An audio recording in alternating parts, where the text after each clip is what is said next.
Je m'en voudrais de ne pas inviter Justin Picard à poser une question ou à commenter sur les progrès que lui a constatés au niveau des nations, ou de la complicité qui peut exister entre les nations, ou l'absence de complicité.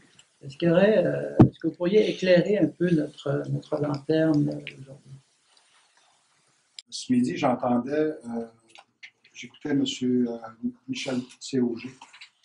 Et je pense qu'il y a à peu près 90 minutes d'émission tous les jours. Et aujourd'hui, il y a une portion de l'émission qui était consacrée, c'était une entrevue avec une représentante d'Hydro-Québec à Baie-Comeau. Et on apprenait que le réservoir de Manicouagan, qui a été créé suite au barrage hydroélectrique, va augmenter. Hydro-Québec a décidé d'augmenter le réservoir. Et les personnes de Pessamit qui m'en avaient déjà informé disaient que ça pouvait même monter jusqu'à une quarantaine de pieds. Ça, c'est déjà un grand réservoir, et sinon le plus grand au Québec. Donc, 40 pieds de plus, là, ça risque d'avoir des conséquences extrêmement importantes sur les rives du réservoir, donc sur les villégiatures autour du réservoir. Et c'était ça la préoccupation de Radio-Canada aujourd'hui, sans qu'on fasse aucune référence aux territoires traditionnels qui ont été largement inondés au tournant des années 60. Et moi, ça me faisait dire qu'il y a encore un énorme déficit au niveau de l'information populaire par rapport à la réalité de nos peuples. Mais ce qui m'intrigue aujourd'hui, c'est surtout le commentaire de M. Bernard un peu plus tôt. Et avec ça, je vais avoir deux questions. C'est rare que j'ai l'occasion d'en poser, mais je me permets. Une entente avec l'approche commune, 4 communautés. Et avant d'en parler, je veux revenir à la Convention de la baie James dans les années 70. L'entente qui se veut un peu complémentaire en 2002, qui est la paix des Braves. Et ce qu'on oublie souvent de mentionner, ou est-ce qu'on omet de mentionner, c'est que la Convention de la baie James n'est pas venue toute seule. C'est finalement, c'est pas la générosité de M. Bourassa, de M. Robert Bourassa, qui a fait en sorte que la Convention est devenue une réalité. C'est les cours. C'est les cours qui ont forcé le gouvernement du Québec de l'époque à venir à la table de négociation. Et c'est aussi les cours qui ont forcé le Québec finalement à régler sous couvert de la paix des Braves en 2002.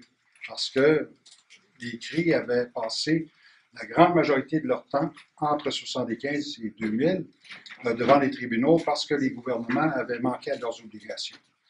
Et ça m'amène aux questions que je veux poser parce que, d'un côté, M. Bernard parlait d'une approche commune avec 4 communautés. Et ce que j'ajouterais ici, c'est qu'il y a une communauté qui a décidé de ne pas participer parce qu'il en reste uniquement 3 là, qui sont, en tout cas, peut-être entre guillemets, en négociation active avec le gouvernement. Et je me disais, comment se fait-il? M. Bernard s'est permis, je pense, une partie de la réponse un peu plus tôt en disant que ce serait une entente qui aurait avantage à être connue par plus de nations, à tout le monde au niveau du Québec. Mais comment se fait-il que l'entente ne soit pas aussi connue, aussi appuyée au sein même de la nation Innu, 9 communautés au Québec? Et ce que j'avancerais aussi, c'est que la politique fédérale, il me semble, prévoit qu'un traité ne peut être signé qu'avec l'ensemble de la nation, l'ensemble des communautés.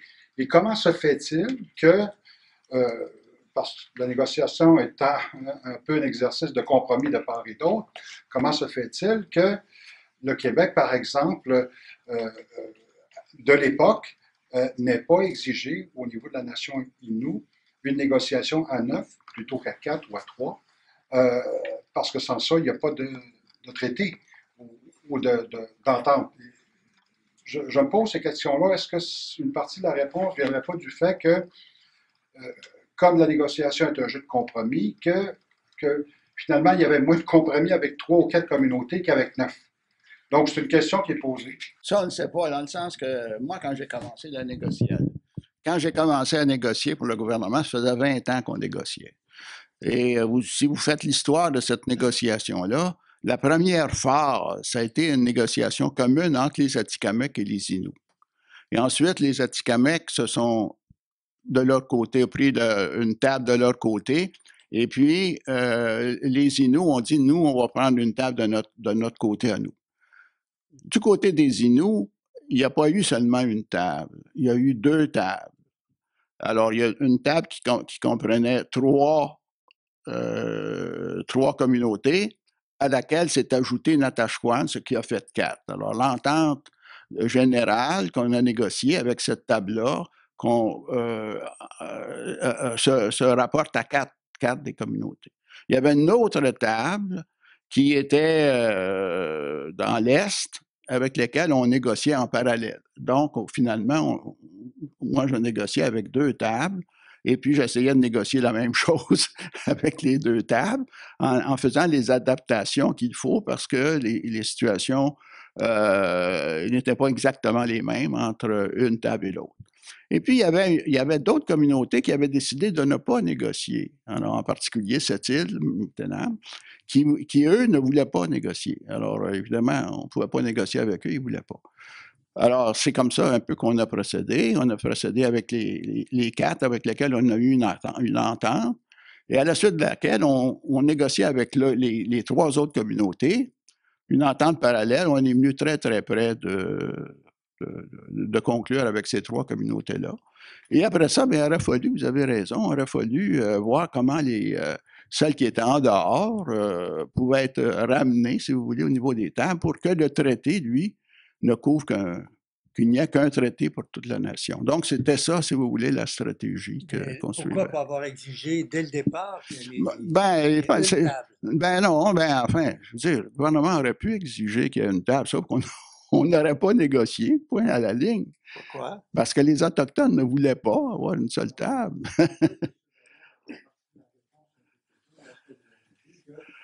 Ça a vraiment tout pris pour convaincre surtout le ministère de la Justice. Ah oui. C'était, je pense, un geste de bonne volonté de la part du gouvernement du Québec et du gouvernement du Canada d'accepter de négocier à 2 tables distinctes, d'une part les Atikamekw et ensuite les Inuits, puis ensuite à l'intérieur de la nation Innu de négocier avec certaines communautés, même s'il y en a d'autres qui négociaient autrement. Alors, c'était un effort de la part du gouvernement, je pense. Bon, c'est fait avant que j'arrive, je ne sais pas. Mais je pense que les gouvernements avaient dit, bien, à tout prendre, il vaut mieux y aller progressivement. On va voir jusqu'où on peut aller avec ça. Ben, il aurait pu prendre la position de dire, ben non, il faut un traité pour tout le monde. Quand vous serez d'accord, vous viendrez nous voir. Alors, à ce moment-là, on n'aurait pas négocié, tout simplement. Parce que les Inuits, ils ne voulaient pas être à une seule table à ce moment-là. Merci pour la réponse. Ça devient une négociation. Autre question dans la salle? Madame, il y avait une question tout à l'heure, je crois, non? Non? Oui, mais c'est une tendance un peu plus politique et ressources naturelles. Ben, c'est la place. D'accord. Alors, mon nom, c'est Joyce Renaud. Je suis de Trois-Rivières et je fais partie du comité Vigilance Hydrocarbures Trois-Rivières, comité membre du regroupement Vigilance Hydrocarbures Québec. D'ailleurs, il y a Alain Guillon ici de la Rive-Sud qui est avec moi aujourd'hui. Une des questions, c'est que je vous entends parler de souveraineté et d'implication sociale pour vos jeunes comme pour vos aînés, qu'on fait ressortir la spiritualité et l'identité autochtone, c'est ce que je perçois. Est-ce que vous êtes au courant au sujet des claims, des autres permis gaziers et pétroliers sur votre territoire, que ce soit l'oléoduc Énergie Est, les claims de Junex, de Intragaz et tout le reste, je crois que ça fait partie de votre territoire. Est-ce que vous aviez été mis au courant lorsque ces permis-là ont été délivrés, de ces délivrances de permis-là par le gouvernement du Québec? Non, je n'ai pas été mis au courant. Et quand vous parlez de souveraineté, que votre territoire, le Nitaskinan, dont Trois-Rivières fait partie d'une extrémité, une partie de Trois-Rivières est déjà sous votre. Si Trois-Rivières est en grande partie sous permis gazier, est-ce que et je ne connais pas comment ça fonctionne, est-ce que vous avez un pouvoir là-dedans? au niveau légal, juridique, pour dire ça nous concerne nous autres aussi? Ouais, c'est sûr qu'on a Nous, on croit qu'on a le pouvoir. C'est pas pour rien qu'on a déclaré une souveraineté, c'est parce qu'on est propriétaire du territoire, c'est ce on est persuadé de ça, puis c'est ça les faits.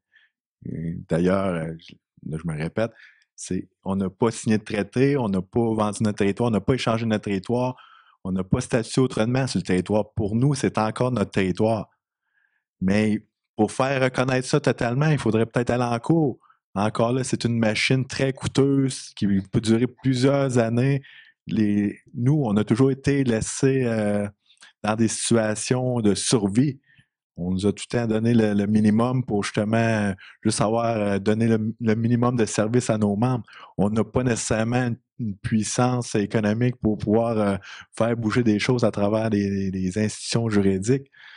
Mais c'est sûr, dans ma tête, le gouvernement aurait eu devoir de m'informer de tous ces claims-là. Mais là, je ne peux pas te dire c'est en quelle année que ça s'est passé, tout ça. Moi, ça fait 2 ans que je suis en mandat.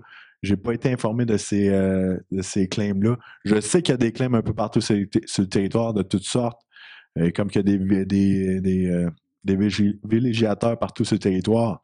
Mais c'est dur de contrôler tout ça quand les grosses machines gouvernementaux ne veulent pas collaborer nécessairement au projet de souveraineté Atikamekw. Alors, est-ce que vous croyez, chef Awashish, qu'une alliance avec les groupements citoyens allochtones, et nous sommes tous les enfants de la terre-mère, et c'est elle qui est en danger en ce moment, il est minuit moyenne si on ne l'a pas encore dépassé. Est-ce que vous croyez qu'il y aura possibilité d'une rencontre très bientôt, parce que le temps presse, entre ces groupements allochtones dont je fais partie et vous? Moi, je ne vois pas de problème. Vous avez juste à faire les approches, puis ça va me faire plaisir. On va vous donner son adresse courriel. On est dans le temps moderne, donc ça va être une réponse très rapide. Question de la salle. Oui, à l'arrière, s'il vous plaît. S'il vous plaît, vous identifiez.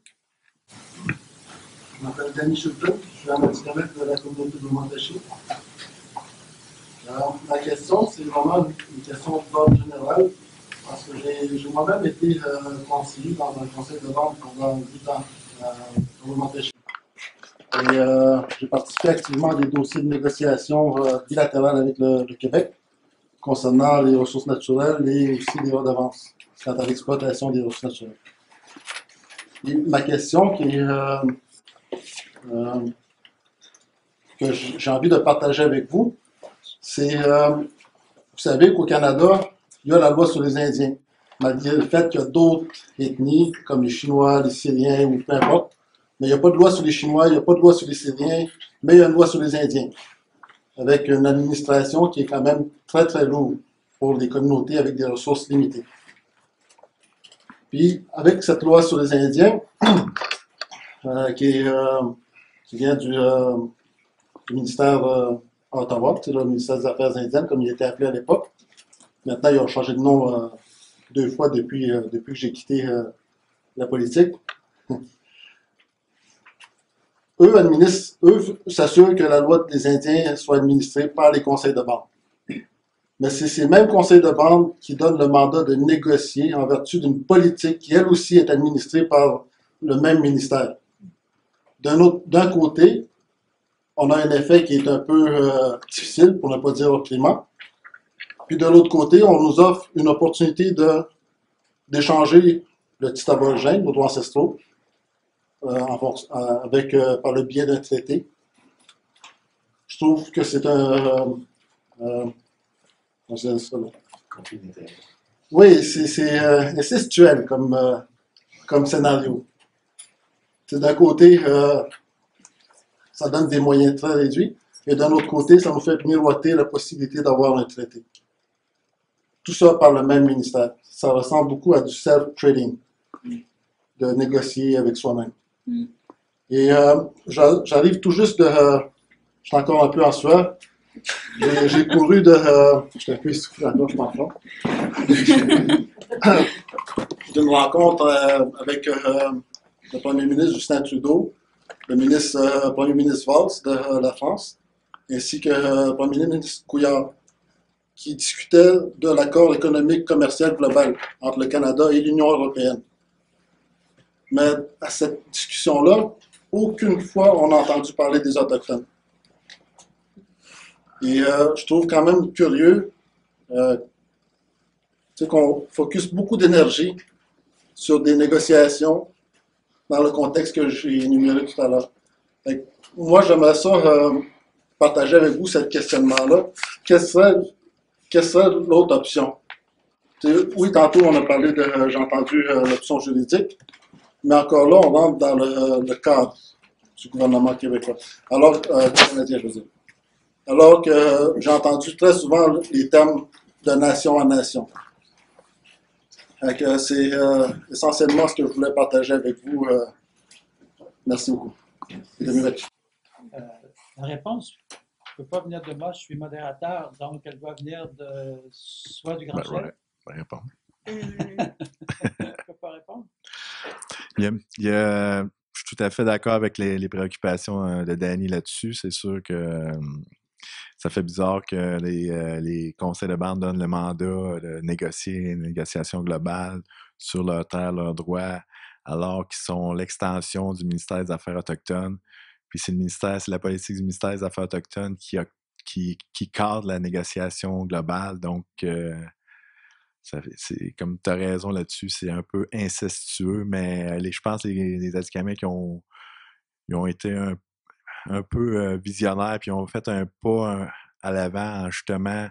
C'est les membres qui ont le pouvoir, c'est les membres de la nation Atikamekw et non les conseils de bande qui ont donné le pouvoir au grand chef de négocier au nom de la nation Atikamekw sur le territoire, négocier l'entente de négociation, l'entente globale.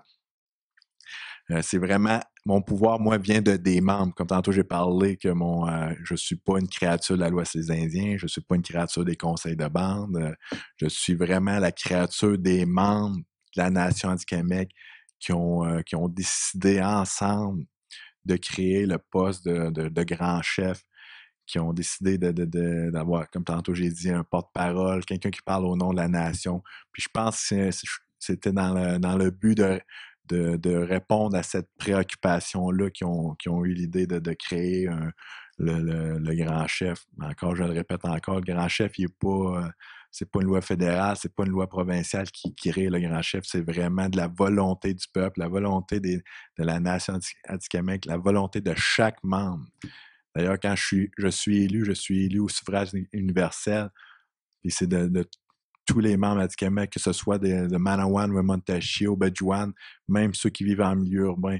Quand j'ai fait ma campagne, je suis allé partout. Je suis allé à Santerre, je suis allé à Joliette, je suis allé à Trois-Rivières, Robertval. Je suis allé voir les membres qui sont partout en province. Je suis même venu à Montréal, parce qu'il y en a à Montréal des membres Atikamekw, des gens qui sont Atikamekw, qui ont un numéro, qui sont enregistrés dans une des 3 communautés, parce que c'est comme ça qu'on se reconnaît entre nous autres. On est tous des numéros, on a tout un numéro. On est enregistré de la communauté d'Obidjouan, soit on est enregistré à Wemontachio, Manawan, mais on ne demeure pas nécessairement dans ces communautés-là. Mon grand-père, par exemple, est enregistré, c'est un aîné à Obidjouan, il est enregistré à Obidjouan, mais il n'a pas nécessairement vécu à Obidjouan tout le temps. Moi, ce que je me souviens de lui, c'est qu'il était tout le temps dans le bois. Il vivait de chasse et de pêche, mais son numéro était associé à la communauté d'Obidjouan. C'est de là qu'il recevait les peu de services que nos membres reçoivent. Donc, c'est comme... c'est une problématique, c'est curieux la façon qu'on se reconnaît entre nous. Mais pour répondre à ta question, Danny, là, je pense que les Atikamekw, ils ont voulu, avec le poste de grand chef, un peu répondre à cette situation incestueuse qui existe.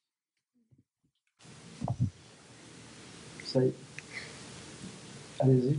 Ce sera la dernière question, à moins qu'il y ait vraiment urgence. Ma question concerne justement la négociation du traité dans la perspective du fait que vous avez fait une déclaration de souveraineté pour M. Bernard. On parlait du fait que une négociation, c'est forcément par les compromis des parts et d'autres. Mm-hmm. Dans la perspective où vous avez une souveraineté sur le territoire, puis comme vous disiez, vous n'avez jamais cédé ni rien niveau droit sur le territoire. Jusqu'où est-ce que vous considérez que la négociation est possible dans cette mesure-là où ça serait le terme de dire qu'il n'y a pas de compromis à faire, c'est un territoire inaliénable, les droits sont inaliénables. Est-ce que le fait de ne pas en venir à un traité est envisagé ou est-ce que l'objectif c'est quand même toujours dans la négociation? Moi, à travers la mission que les membres m'ont donnée en Assemblée générale, où ce que tous les membres se réunissent, il y a eu des déclarations d'unité, des déclarations où ce que les gens appellent Mamwidwin Misnegan, c'est le même qui appelle ça. Il y a des années qui se sont prononcés à la faveur de négociations. Comme M. Bernard tantôt parlait, la négociation, ça peut nous amener des outils. Puis je pense que certains aînés ils ont compris ça, qu'à travers un traité, c'est sûr qu'on ne gagne pas à 100%, on n'a pas tout ce qu'on veut, mais il y a certains outils qu'on peut aller chercher pour commencer à construire la base, puis tranquillement revenir à contrôler éventuellement dans un futur 100 ans, 200 ans notre territoire et que les gens puissent parler Atikamekw sur notre territoire et vivre en Atikamekw sur notre territoire. C'est des prévisions dans le futur, mais en gros, c'est soit qu'on l'exerce proactivement unilatéralement de la part des Atikamekw ou soit on va par traité. C'est sûr que jusqu'à aujourd'hui, l'approche des traités, c'est les gens m'ont donné le mandat de négocier les traités. Je le fais, je fais mon travail. Pendant très longtemps, je n'ai pas cru à cette approche-là. Mais il y a des gens dans mes communautés croient en ça. Puis, en quelque sorte, je dois défendre le mandat qu'ils me donnent. On va continuer à croire au traité, mais j'ai quand même la mèche courte. Puis j'espère que ça va commencer à montrer quelque chose très bientôt. C'est tout. Je veux juste ajouter là-dessus que le concept de souveraineté, on n'est plus au 18e siècle. Alors, dans le contenu de souveraineté, il y a la capacité de faire des traités. Et tous les pays modernes qui sont souverains sont engagés dans des traités. On est dans un monde qui est de plus en plus mondialisé. Donc, l'exercice de la souveraineté et l'encadrement de la souveraineté au moyen de traités, tout le monde fait ça. Alors, c'est bien évident que les Atikamekw ils vont exercer leur souveraineté en faisant des traités avec leurs voisins. C'est ce qui se passe partout. Il n'y a pas de conflit entre souveraineté et encadrement au niveau d'un traité. Alors, Pierre Trudel, peut-être nous parler de numéro spécial. Un mot sur un numéro qui n'est pas le numéro du grand-père de Constant Awashi, c'est un numéro de la revue Recherche amérindienne au Québec qui porte sur les Atikamekw, qui est dirigé par Laurent Jérôme, qui est mon collègue au conseil d'administration de Recherche amérindienne au Québec, qui m'a dit qu'il existe depuis 50 ans.